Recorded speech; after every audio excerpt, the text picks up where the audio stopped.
नमस्कार दोस्तों, स्वागत है आप सभी का हमारे YouTube चैनल सरकारी अड्डा में। तो दोस्तों, आज के इस वीडियो में हम पॉलिटी के टॉप 30 क्वेश्चंस को कवर करेंगे जो आपके एग्जाम के लिए बहुत ही हेल्पफुल होगा। तो दोस्तों, आइए वीडियो को शुरू करते हैं। जैसा कि आज के सेशन का पहला क्वेश्चन है, हमारा पहला क्वेश्चन कह रहा है, निम्नलिखित में से किसके अंतर्गत भारत में सर्वप्रथम सर्वोच्च न्यायालय की स्थापना हुई। यानी कि फर्स्ट क्वेश्चन कह रहा है कि किसके अंतर्गत भारत में सर्वप्रथम सर्वोच्च न्यायालय की स्थापना की गई। तो जैसा कि आप सभी जानते हैं, हमारे भारत में सर्वप्रथम सर्वोच्च न्यायालय की स्थापना यह जो है 1773 के रेगुलेटिंग एक्ट के तहत 1774 में की गई थी। किसके तहत? 1773 के रेगुलेटिंग एक्ट के तहत। तो यहाँ पे राइट आंसर कौन सा हो जाता है? A option. Okay, next question पे चलते हैं। नेक्स्ट क्वेश्चन कह रहा है, भारत के उच्चतम न्यायालय की स्थापना की गई थी। तो भारत के उच्चतम न्यायालय की स्थापना ये संविधान द्वारा की गई थी और इसका वर्णन भाग 5 में है भी। संसद के द्वारा, संसद के कानून द्वारा बिल्कुल गलत होगा, क्योंकि संसद के कानून द्वारा हमारे उच्चतम न्यायालय की स्थापना नहीं की गई थी। राष्ट्रपति के आदेश पर यह भी गलत होगा। 1947 के अधिनियम पर यह भी गलत होगा। तो हमारे संविधान द्वारा उच्चतम न्यायालय की स्थापना की गई थी। तो यहाँ पे राइट आंसर कौन सा हो जाता है? A option. Okay, next question पे चलते हैं। नेक्स्ट क्वेश्चन कह रहा है, मूल रूप से संविधान में सर्वोच्च न्यायालय में मुख्य न्यायाधीश के अतिरिक्त कितने न्यायाधीश की व्यवस्था थी। तो बात करें हम न्यायाधीशों की, तो हमारे संविधान में जो सुप्रीम कोर्ट है हमारा, उसमें जो है, यानी कि जो हमारा सर्वोच्च न्यायालय है, उसमें मुख्य न्यायाधीश के साथ साथ 7 अन्य न्यायाधीशों की भी व्यवस्था की गई है। कितने? 7 अन्य न्यायाधीशों की। तो यहाँ पे हमारा राइट आंसर कौन सा होगा? B option. Okay, next question पे चलते हैं। नेक्स्ट क्वेश्चन कह रहा है, भारतीय संविधान के अनुच्छेदों में से किसी एक के अधीन राज्यपाल राष्ट्रपति के विचार के लिए किसी विधेयक को आरक्षित रख सकता है। यानी कि क्वेश्चन कह रहा है कि कौन सा ऐसा अनुच्छेद है जिसमें राज्यपाल राष्ट्रपति के विचार के लिए किसी भी विधेयक को आरक्षित रख सकता है। तो ये अनुच्छेद 200 कहता है। कौन सा? अनुच्छेद 200। तो यहाँ पे राइट आंसर कौन सा होगा? बी ऑप्शन होगा। ओके, नेक्स्ट क्वेश्चन चलते हैं। नेक्स्ट क्वेश्चन है, किसी राज्य के राज्यपाल द्वारा जारी ऑर्डिनेंस का अनुमोदन होना आवश्यक है। यानी कि किसके द्वारा, किसी राज्य के जो राज्यपाल द्वारा जारी ऑर्डिनेंस है, तो किसके अनुमोदन की जरूरत है? तो राज्य की विधायिका द्वारा उसका अनुमोदन होना जरूरी है। तो यहाँ पे राइट आंसर कौन सा होगा? B option. Okay, next question पे चलते हैं। नेक्स्ट क्वेश्चन कह रहा है, राज्यपालों के संदर्भ में निम्न में से कौन सा एक कथन सत्य नहीं है। मानी कि छांटना है, कौन सा कथन सत्य नहीं है। वह राज्य की विधायिका का अंग होता है, ये बिल्कुल सही है, लेकिन क्वेश्चन पूछा है कौन सा सत्य नहीं है। वह मृत्यु दंड को क्षमा कर सकता है। दोस्तों, हमारा बी ऑप्शन सत्य नहीं है, क्योंकि मृत्यु दंड को क्षमा जो है, ये अनुच्छेद 72 के माध्यम से राष्ट्रपति के पास होती है शक्ति। यानी मृत्युदंड को क्षमा करने की शक्ति ये अनुच्छेद 32 के तहत राष्ट्रपति के पास होती है। तो यहाँ पे राइट आंसर कौन सा होगा? बी ऑप्शन हो जाता है। ओके, नेक्स्ट क्वेश्चन पे चलते हैं।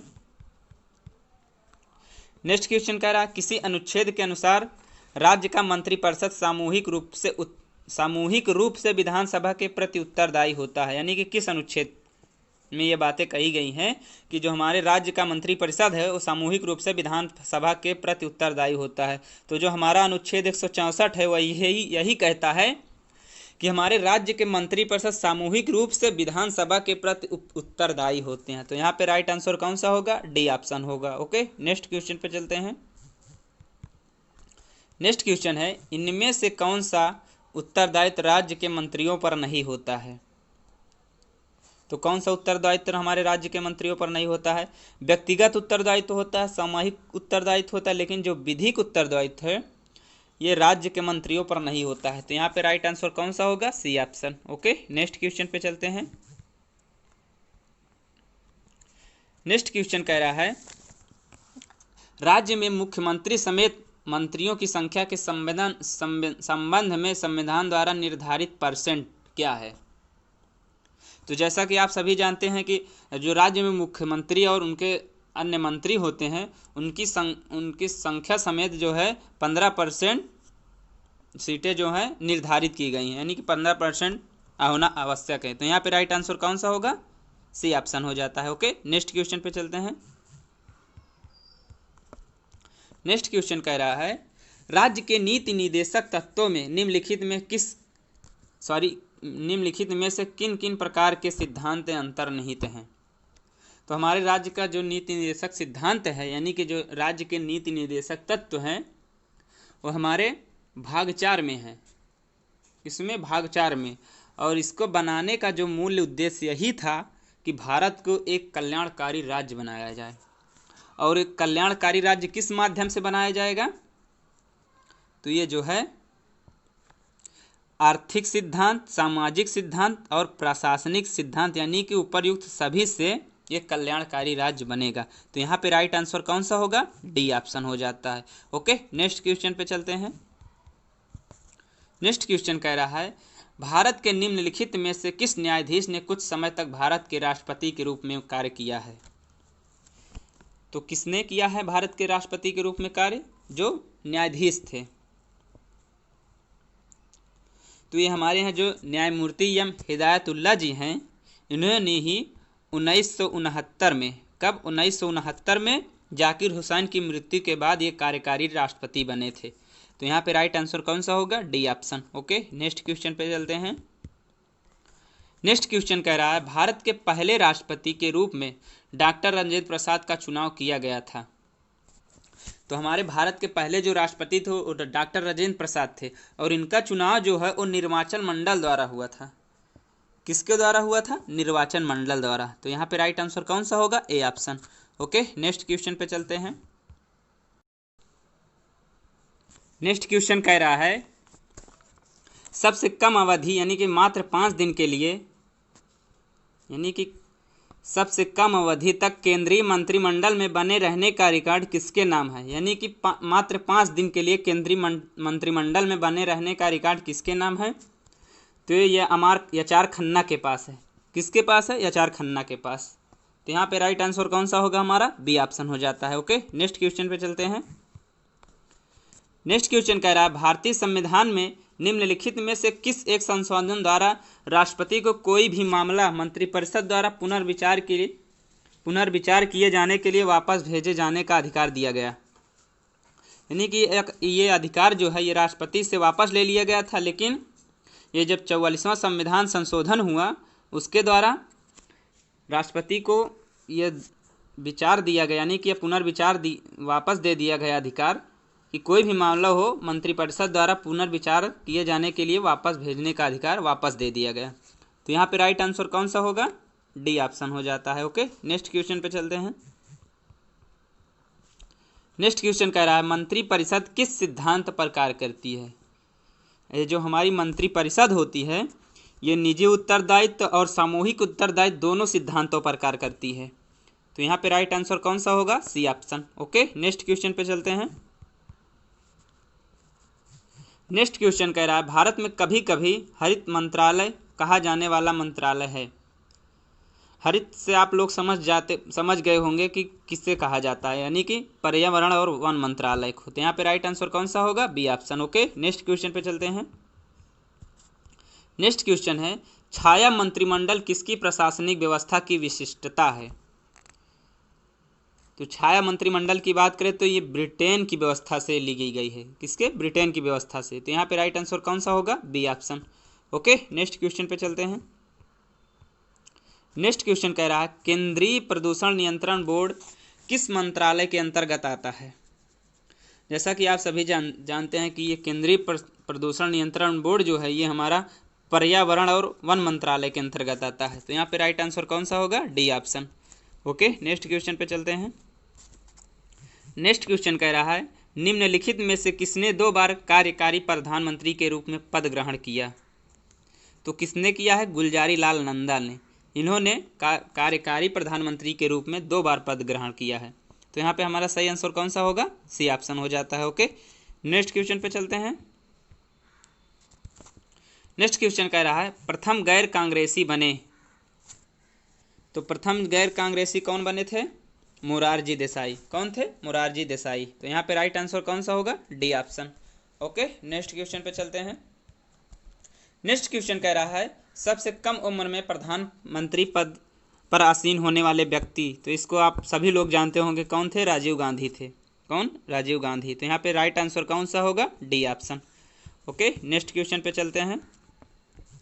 नेक्स्ट क्वेश्चन कह रहा है सबसे ज़्यादा उम्र में प्रधानमंत्री के पद पर आसीन होने वाले व्यक्ति, यानी कि सबसे ज़्यादा उम्र किसकी थी जब प्रधानमंत्री बने थे? तो कौन थे ये हमारे मोरारजी देसाई 85 साल की उम्र में प्रधानमंत्री बने थे। तो यहाँ पे राइट आंसर कौन सा होगा? सी ऑप्शन हो जाता है। ओके, नेक्स्ट क्वेश्चन पे चलते हैं। नेक्स्ट क्वेश्चन कह रहा है प्रधानमंत्री पद से त्याग करने वाले प्रथम व्यक्ति, यानी कि ऐसे कौन से व्यक्ति हैं जो प्रधानमंत्री पद से त्याग कर दिया था? तो ये हमारे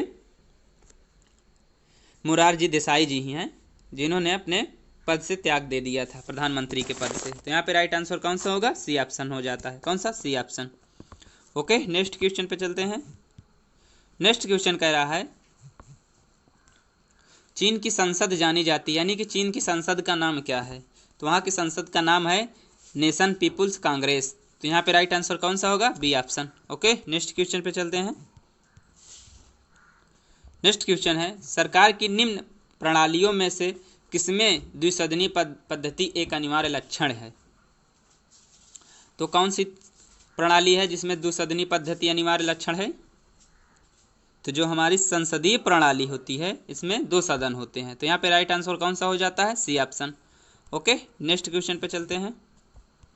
नेक्स्ट क्वेश्चन कह रहा है संसदीय व्यवहार में शून्यकाल दखल भारत कब शुरू हुआ था? तो जैसा कि आप सभी जानते हैं कब शुरू हुआ था, ये आप लोग कमेंट करके हमें ज़रूर बताएं। ये क्वेश्चन आप लोगों के लिए है, बहुत ही इजी है। थोड़ा सा अगर अभी पॉइंट ध्यान दिए होंगे तो आप लोगों को ध्यान आ जाएगा, लेकिन आप लोग कमेंट करके ज़रूर बताएं। हम अब नेक्स्ट क्वेश्चन पे चलते हैं। नेक्स्ट क्वेश्चन कह रहा है लाभ का पद परिभाषित हुआ है, यानी कि जो लाभ का पद है ये संसद द्वारा परिभाषित हुआ है। किसके द्वारा? संसद द्वारा। तो यहाँ पे राइट आंसर कौन सा होगा? डी ऑप्शन हो जाता है। ओके, नेक्स्ट क्वेश्चन पे चलते हैं। नेक्स्ट क्वेश्चन कह रहा है राज्यसभा की निश्चित सदस्य संख्या कितनी है? तो राज्यसभा की निश्चित सदस्य संख्या जो है वो 250 है। कितनी है? 250। तो यहाँ पे राइट आंसर कौन सा होगा? डी ऑप्शन हो जाता है। ओके, नेक्स्ट क्वेश्चन पे चलते हैं। नेक्स्ट क्वेश्चन कह रहा है आपातकाल में किसी राज्य विधानसभा की अवधि बढ़ाई जा सकती है, यानी कि किसके द्वारा अगर आपातकाल की स्थिति है तो राज्य विधानसभा की अवधि बढ़ाई जा सकती है?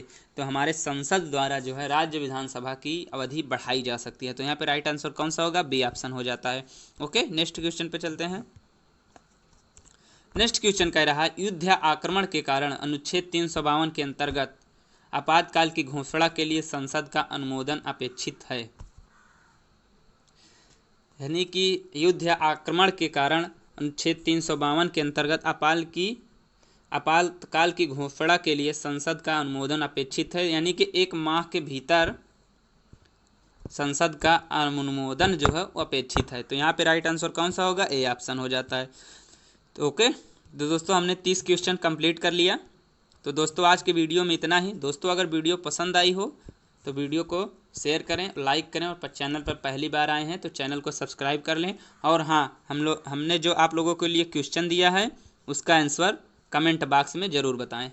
ओके, जय हिंद।